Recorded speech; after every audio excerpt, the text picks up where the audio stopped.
డెలిమిటేషన్ మీద దక్షిణాది రాష్ట్రాలు ఐక్యంగా పోరాడాల్సిన సందర్భం ఇది.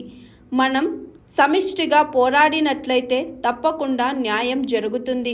ఫ్యామిలీ ప్లానింగ్ బాగా అమలు చేసిన దక్షిణాది రాష్ట్రాలకు పార్లమెంట్ స్థానాలను కొత్తగా వచ్చిన సెక్షన్స్ ప్రకారం నిర్ణయిస్తామనడం అన్యాయం. ఫలితంగా పార్లమెంట్లో దక్షిణాది రాష్ట్రాల ప్రాతినిధ్యం తగ్గుతుంది. డెలిమిటేషన్ విషయంలో స్టాలిన్ గారు ఏర్పాటు చేస్తున్న అఖిలపక్ష సమావేశానికి బీఆర్ఎస్ తరపున హాజరు కావాలని కేసీఆర్ గారు ఆదేశించారు. మార్చి 22న జరిగే సమావేశానికి హాజరై బీఆర్ఎస్ వాదనను బలంగా వినిపిస్తామని బీఆర్ఎస్ వర్కింగ్ ప్రెసిడెంట్ కేటీఆర్ అన్నారు. అదేవిధంగా దక్షిణాదిలోని ఆంధ్రప్రదేశ్ అన్ని రాష్ట్రాలకు సంబంధించిన ప్రాతినిధ్యం తగ్గే అవకాశం ఉందనే వార్తలు వస్తున్న నేపథ్యంలో సమిష్టిగా పోరాడినట్టయితే తప్పకుండా దక్షిణాది రాష్ట్రాలకు న్యాయం జరుగుతుంది అనే వారి వాదన వారు వినిపిస్తా ఉన్నారు. ఈ విషయంలో మా పార్టీ తరఫున కూడా మొదటి నుంచి మేము చెప్తా ఉన్నాం. ఒకనాడు 1970-80 దశకంలో ఏదైతే కుటుంబ నియంత్రణ భారత ప్రభుత్వం ఆనాడు దేశం అందరికీ కూడా చెప్పిందో, మరి ఫ్యామిలీ ప్లానింగ్ ని బాగా అమలు చేసిన దక్షిణాది రాష్ట్రాలు ఇవాళ జనాభాను నియంత్రించగలిగాయి. దానివల్ల ఈరోజు కొత్తగా వచ్చిన సెన్సస్ ప్రకారం మేము పార్లమెంట్ సీట్లను సంఖ్యను నిర్ణయిస్తాము అంటే ఇది ఖచ్చితంగా తెలంగాణ కానీ తమిళనాడు కానీ అన్ని దక్షిణాది రాష్ట్రాలకు అన్యాయం జరుగుతుంది. దీనివల్ల మన ప్రాతినిధ్యం తగ్గుతుంది అనే బాధ ఆవేదన అందరిలో కూడా ఉంది.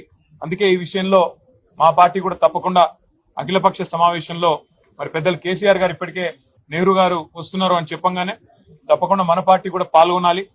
మనం పాల్గొని మన వాదన కూడా వినిపించాలి. తెలంగాణ తరఫున కూడా గట్టిగా మన వాయిస్ కూడా వినిపించాలని చెప్పి ఆదేశించారు.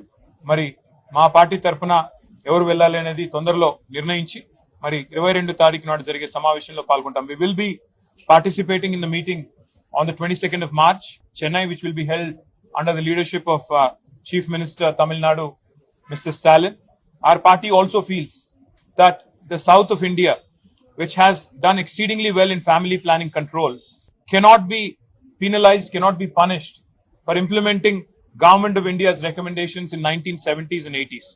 So therefore, we have discussed all kinds of possible solutions.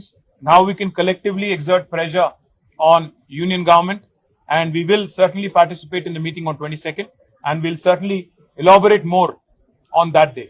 Thank you very much. And I also have my senior colleagues are leader of opposition in the council, and former ministers and my colleagues in legislature. We have all warmly welcomed Mr.